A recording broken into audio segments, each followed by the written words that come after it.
everyone, and welcome to Sports Watch. If you like the content, please press the bell icon for further notifications and like, share, and subscribe to the channel. Ilia Topuria has been making a lot of noise lately as to who he is fighting next. He has been talking about moving up to lightweight and fighting Islam Makhachev and, in his own words, do whatever he wants with him. All this talk is good about hyping his future potential super fight with Islam, but before he gets there, he has to have a couple of wins in his own division. Ilia Topuria has been on a roll lately. He's undoubtedly one of the biggest upcoming stars in the company. He has the two best wins against two of the greatest UFC featherweights in history. But that doesn't mean he has cleared out his division and it earns him a shot at becoming double champ. Alexander Volkanovski cleared out his entire division before moving up to face Islam Makhachev for the lightweight title.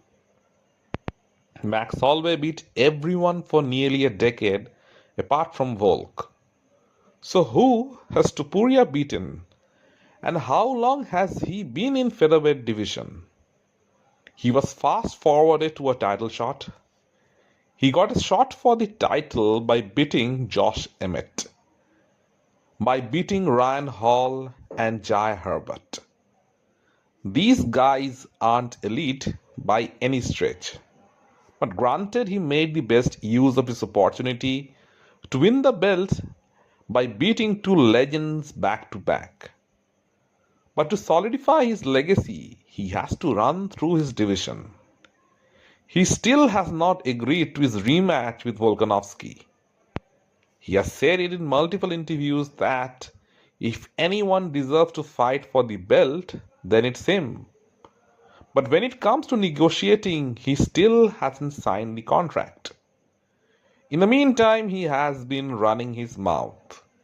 He has taken a particular liking to trolling the Dagestanis. It's all calculated to gain enough traction to get a fight with Makhachev.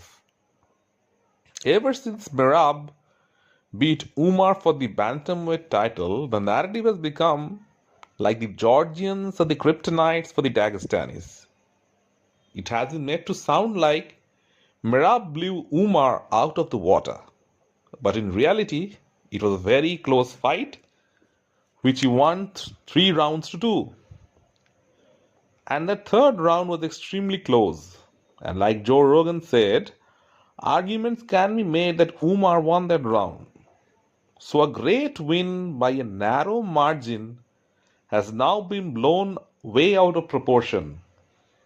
And Ilia, having Georgian roots, has gone one step ahead, as to say whenever the Dagestanis are put in pressure, they can't win.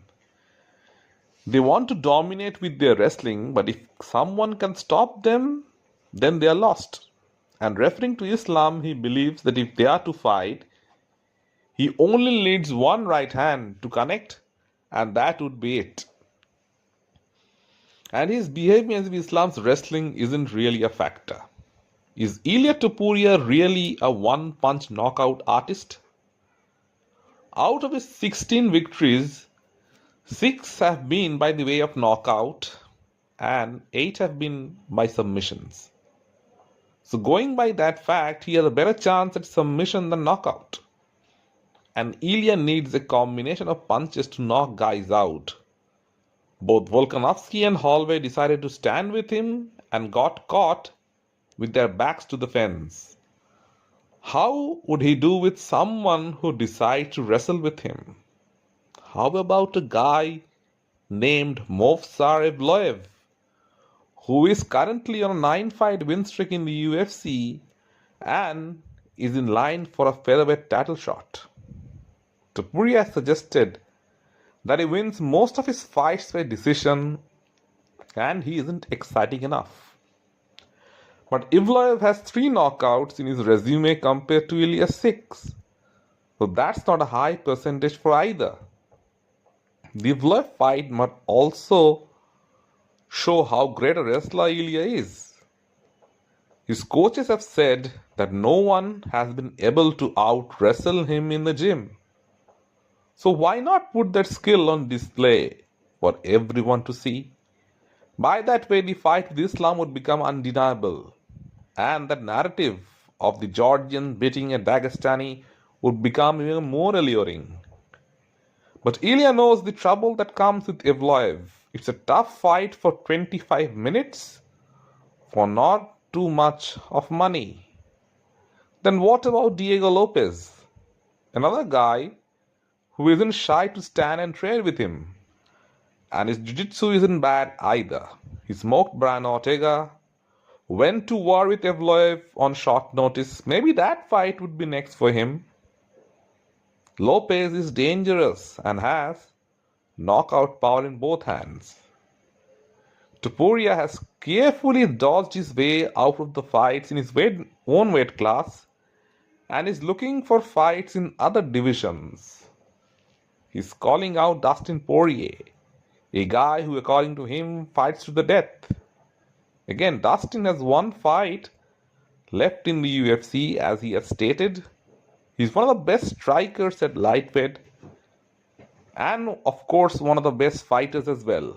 Topuria calling him out as he possesses no real threat of the wrestling.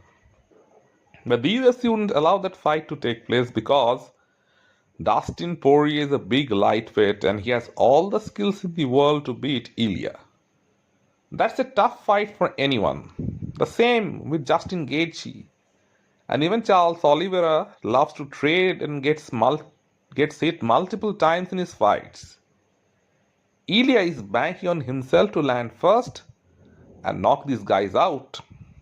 Notice how he never calls out someone who is a wrestler.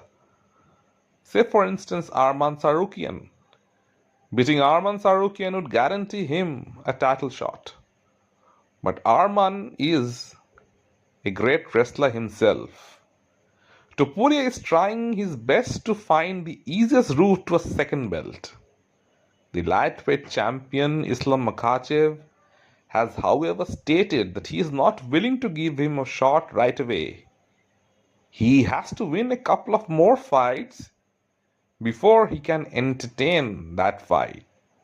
So what is Ilia hiding? Maybe his wrestling skills. He is willing to show them only for a fight against Makhachev. Let me know in the comment section what you feel. And if you like the content, please like, share and subscribe to the channel.